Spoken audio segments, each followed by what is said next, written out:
Ils ne regardaient pas vraiment la réalité, ils se servaient juste de ça comme un décor. Sauf que c'est pas un décor. C'est pas un décor, la Guadeloupe, c'est pas un décor. Ça parle plus que ça. Si tu arrives à capter l'énergie que la Guadeloupe dégage, Oulé, lé, lé, la, la, la. Oulé, lé, lé, lé, la, la, dé, la, la, la. Oulé, lé, lé, la, la. Oulé, lé, lé, la, dé, la.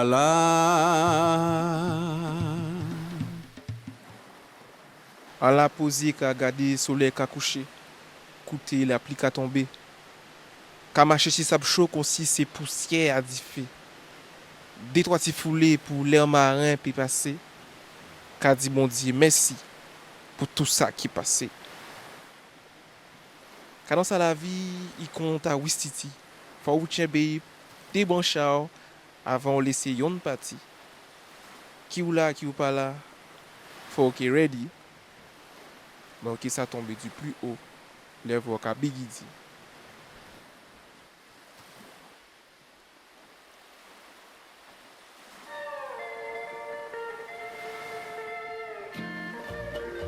Je vous dresse le décor.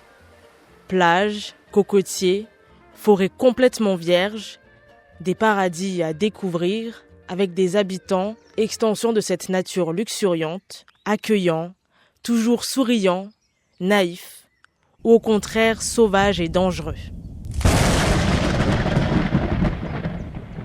Pendant longtemps, c'est comme ça que les territoires d'outre-mer et les anciennes colonies étaient représentés dans les films. Exotisés, observés du point de vue occidental, placés au centre de l'histoire.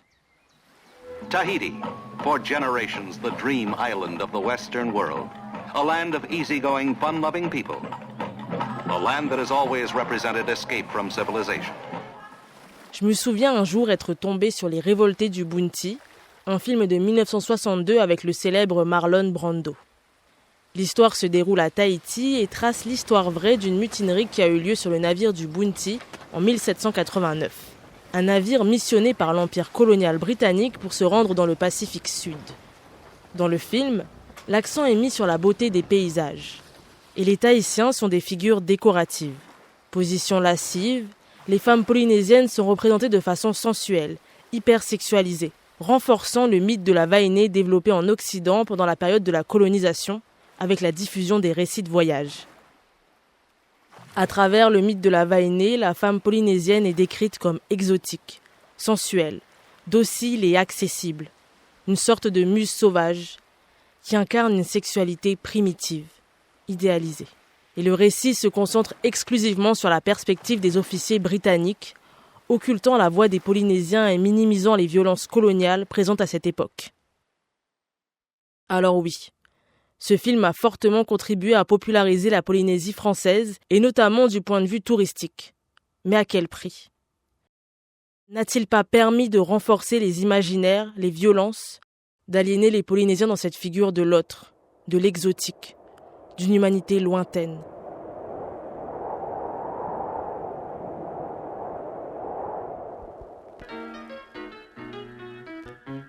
« 20 ans plus tard, en 1983, Eusanne Palcy réalise un film majeur, La Rue Cazenègre. Majeur parce qu'il représente un tournant dans l'histoire du cinéma des Outre-mer, dans l'histoire du cinéma français. Eusanne Palcy, c'est la première femme noire et antillaise à réaliser un film à gros budget et à obtenir une large reconnaissance internationale. Avec ce film, elle remporte le prix Louis Deluc, le César du meilleur premier film, et plus tard, elle réalise des films pour Hollywood. Son film, La Rue Cazenègre, il est tiré du roman autobiographique de l'écrivain martiniquais Joseph Zobel. Le film est en créole et le casting est fort.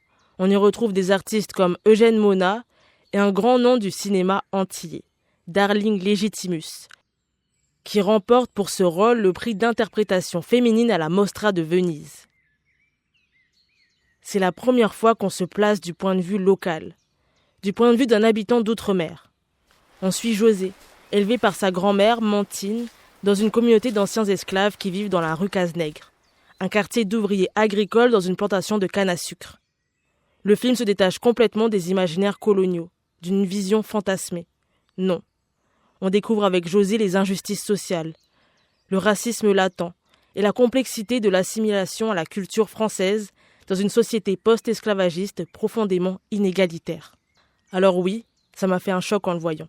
Une sensation d'immense fierté, d'avoir le sentiment de pouvoir enfin m'identifier et de me dire que non, ce n'est pas un film communautaire, que le créole n'est pas une barrière. Non, l'histoire de José, elle est profondément humaine et les sentiments qu'il éprouve sont universels. Et c'est un peu ça le but du cinéma. Traverser les océans, les cultures, les écrans. Mais qu'en est-il aujourd'hui, plus de 40 ans après la rue Cazenègre ?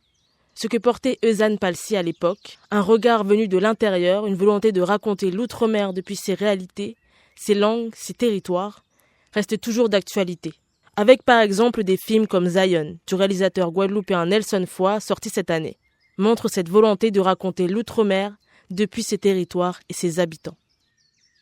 Alors dans cet épisode, j'ai donné la parole à des professionnels du cinéma ultramarin. Associations, acteurs, producteurs et réalisateurs, ils veulent produire depuis chez eux un cinéma qui leur ressemble. Décentrer les regards et raconter de nouveaux récits, à la fois locaux et universels. J'ai l'impression qu'on voit quand même très souvent les mêmes films. Il y a un endroit où le public en a marre de voir certaines histoires. Les Outre-mer, en fait, si la France avait l'intelligence de mieux les intégrer et de comprendre en fait que c'est une richesse mais sans nom, en termes de culture en général, en termes de spiritualité. Orana Lartoma est présidente de l'association Adjuka. Avec son ami Sam Carnielli, originaire de Nouvelle-Calédonie, ils ont décidé de créer il y a 2 ans et demi cette association de cinéma ultramarine à Paris. Déjà avec des Calédoniens qui font du cinéma et qui sont par exemple à Paris, et on ne les connaît pas. Et pareil, il y avait des Réunionnais, des Guadeloupéens, des Martiniquais. Et on disait, mais en fait, ils traversent forcément les mêmes questionnements que nous. Ils sont loin de leur famille aussi. Ils rêvent de cinéma, mais en même temps, ils arrivent à Paris et ils se rendent compte qu'on ne les attend pas du tout, que leurs récits sont pas du tout, ils n'ont aucune importance. On s'est dit, on va créer une communauté et comme ça, on va créer une voix. C'était ça un peu à la base. Et l'autre grand objectif aussi, c'était de pouvoir montrer aux jeunes de l'asso ce qui se fait sur les territoires.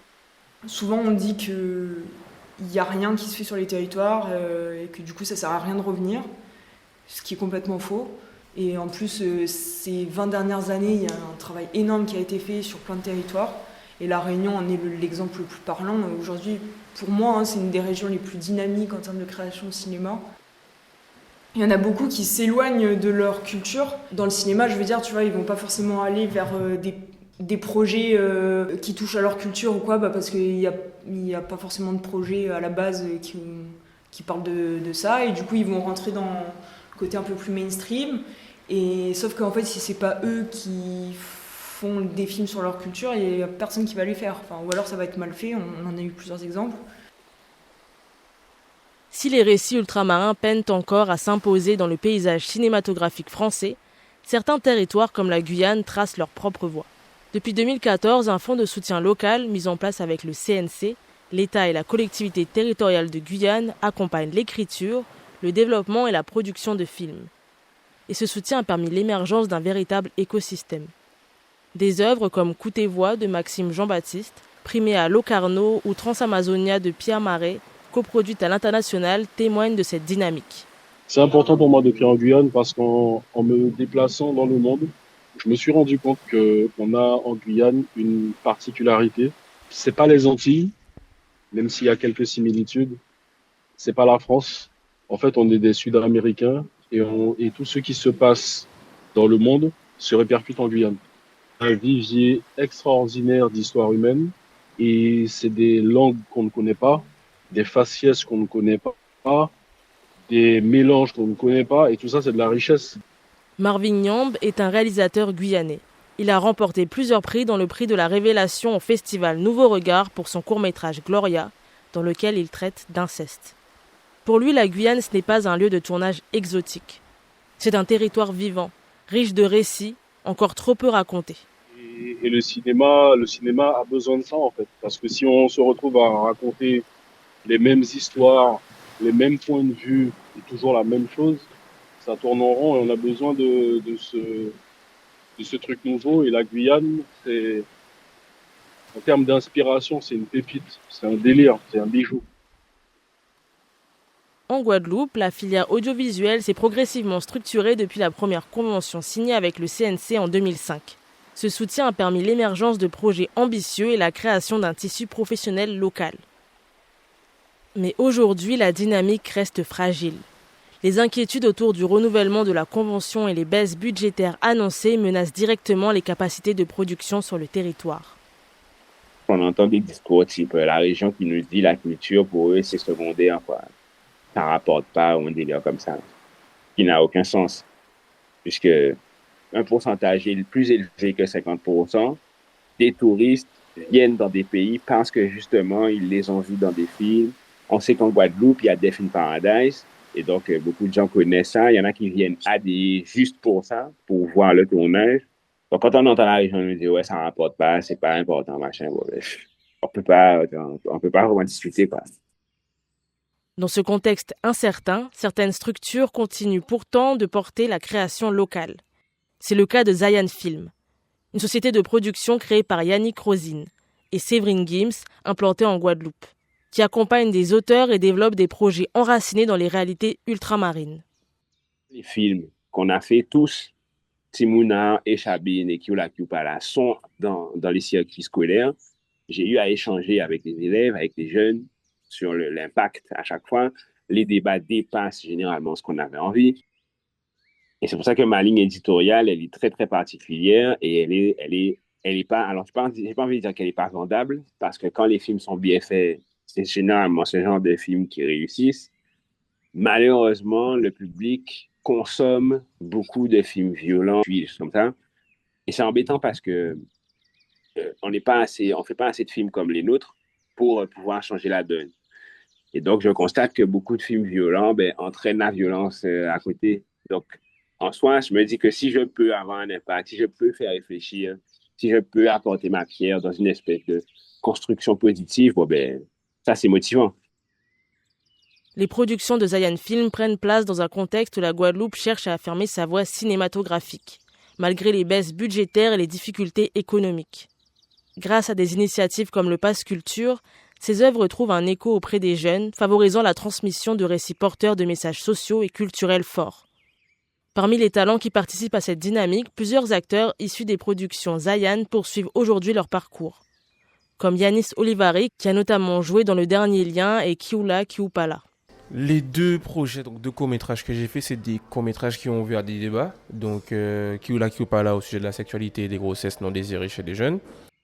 Kiola Kiupala, l'histoire de Cyril et de Naïsa, un couple... Alors, Cyril a 19 ans, Naïsa a 17 ans.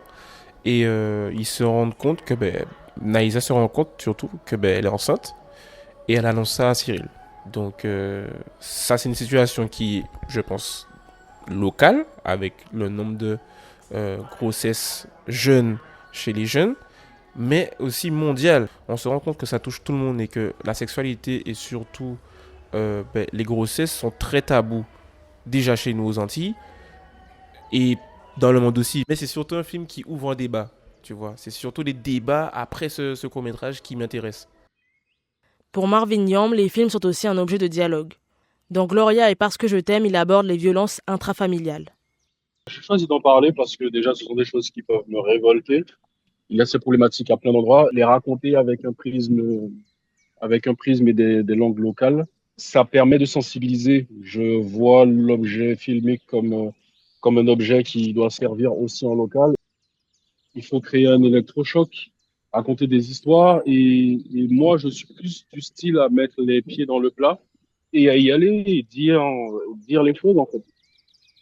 On m'a déjà dit que je ne montre pas une bonne image du pays. Mais en fait, c'est quoi une bonne image du pays? Il y a un moment, il faut arrêter d'être dans une espèce de complexe à devoir prouver que chez nous, c'est cocotier, ciel bleu, la bonne nourriture, les bonnes ambiances. C'est bien, mais moi, je travaille pas pour l'Office du tourisme, en fait. Nous, ultramarins, on est souvent offusqué que l'image ne soit pas une bonne image. Et en fait, cette espèce de complexe d'infériorité, moi, il me dérange. Parce que c'est comme si on devait chaque fois se justifier. Moi, je ne vais pas à me justifier. Je veux raconter une histoire. Je ne suis pas là pour dire, regardez, moi aussi chez moi, ça vaut la peine de venir. Moi aussi chez moi, je suis pas là pour ça.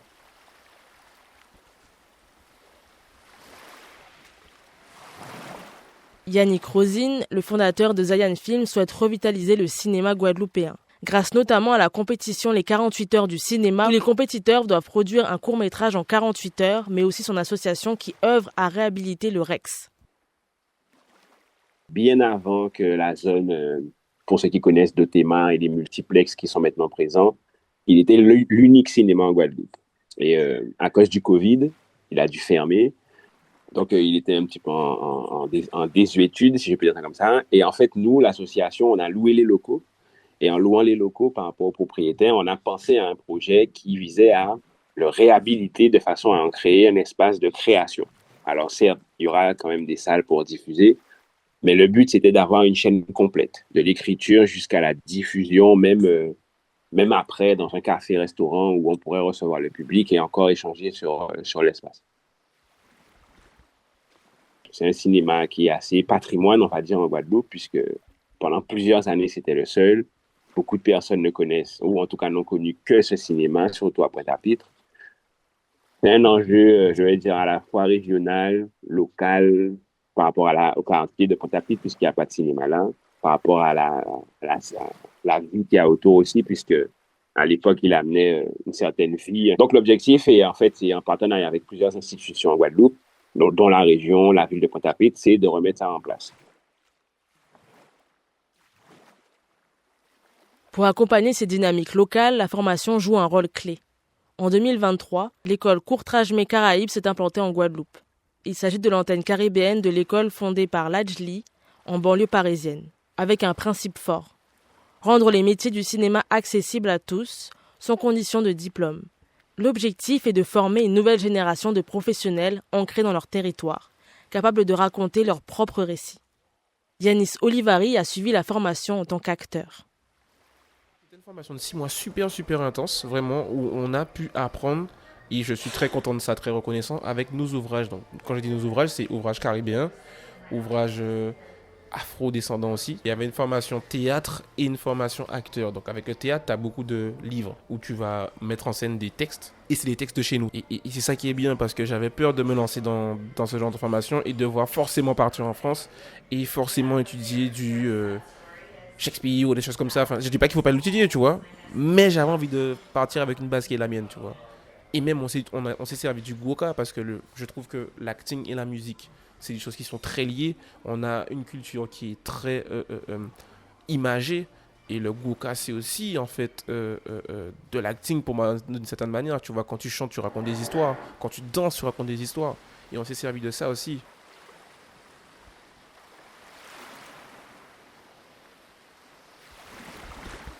J'ai l'impression qu'il y a beaucoup plus de gens qui sont intéressés par ces territoires.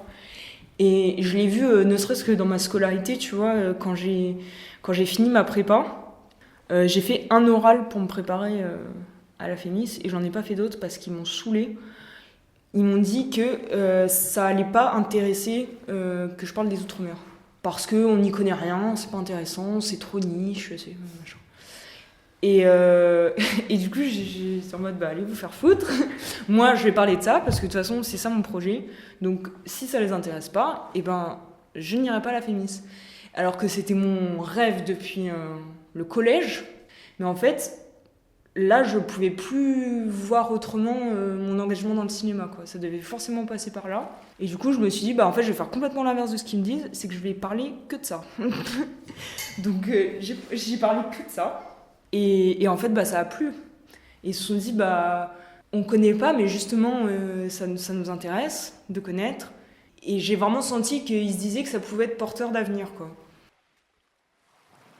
Tu vois, c'est pas pour rien, je pense qu'il y a des films comme Marmaille, Zion qui sortent aujourd'hui, parce que y a un intérêt qui se crée. Pour moi, Marmaille et Zion, c'est les premiers films mais qui ont le niveau de très bons premiers films nationaux. Franchement, ils n'ont rien à envier à des premiers films d'Hexagone, quoi.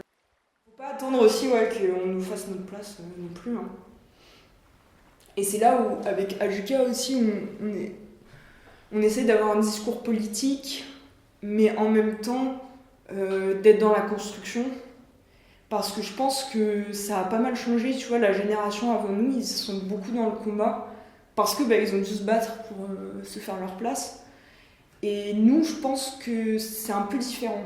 Ça veut pas dire qu'il faut s'endormir et partir du principe que c'est acquis, mais je pense qu'il y a plus d'écoute, et que du coup, on peut plus être dans un dialogue constructif plutôt que dans le combat violent qui a été nécessaire par la génération d'avant et qu'on peut remercier d'avoir fait. Aujourd'hui, la Juka réunit une centaine d'adhérents des différents métiers du cinéma. Et le prochain gros projet, c'est de créer un festival qui réunira les films exclusivement ultramarins, le premier festival de films d'outre-mer, avec des récits de chez nous. Je vais continuer de raconter des histoires humaines. L'amour, parce que je crois que je suis un amoureux de l'amour sous toutes ses formes. L'amour, parce que je pense que c'est la base de toutes les joies et de toutes les peines. Soit l'absence d'amour, soit la présence de l'amour. La parentalité, parce que je suis père de 3 petites filles. Et donc forcément, mon monde se redessine en fonction de ce lien que j'ai avec mes filles. Et l'exil, parce que tout simplement, je suis moi-même d'origine camerounaise, de père camerounais, de mère guyanaise. Je suis arrivé en Guyane petit, et que cette notion d'un ailleurs qui est aussi chez soi me parle. Peut-être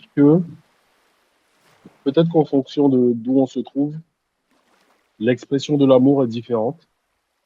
Sa lecture, ses grilles de lecture peuvent changer pour des questions de tradition, de culture, d'environnement.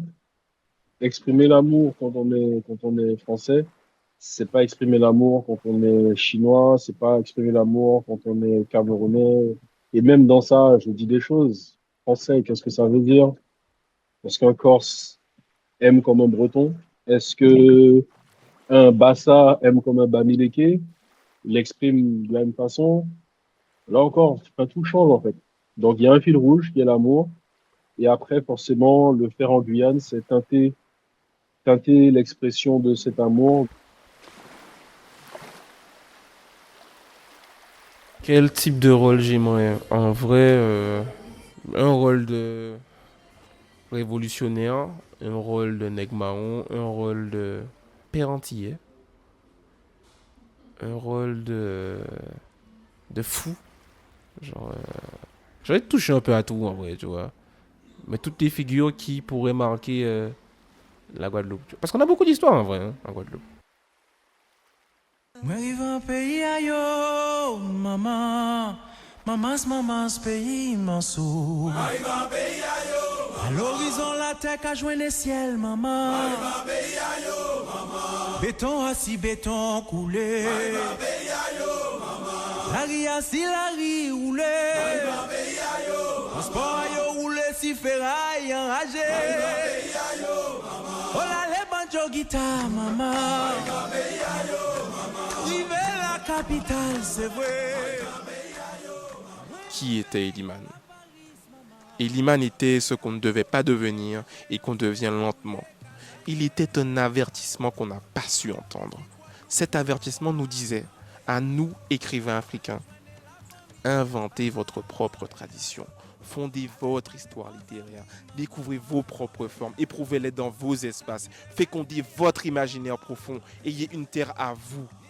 Car il n'y a que là que vous existerez pour vous, mais aussi pour les autres. Au fond, qui était Eliman? Le produit le plus abouti et le plus tragique de la colonisation. Yo ka gade babi chambre kasaye.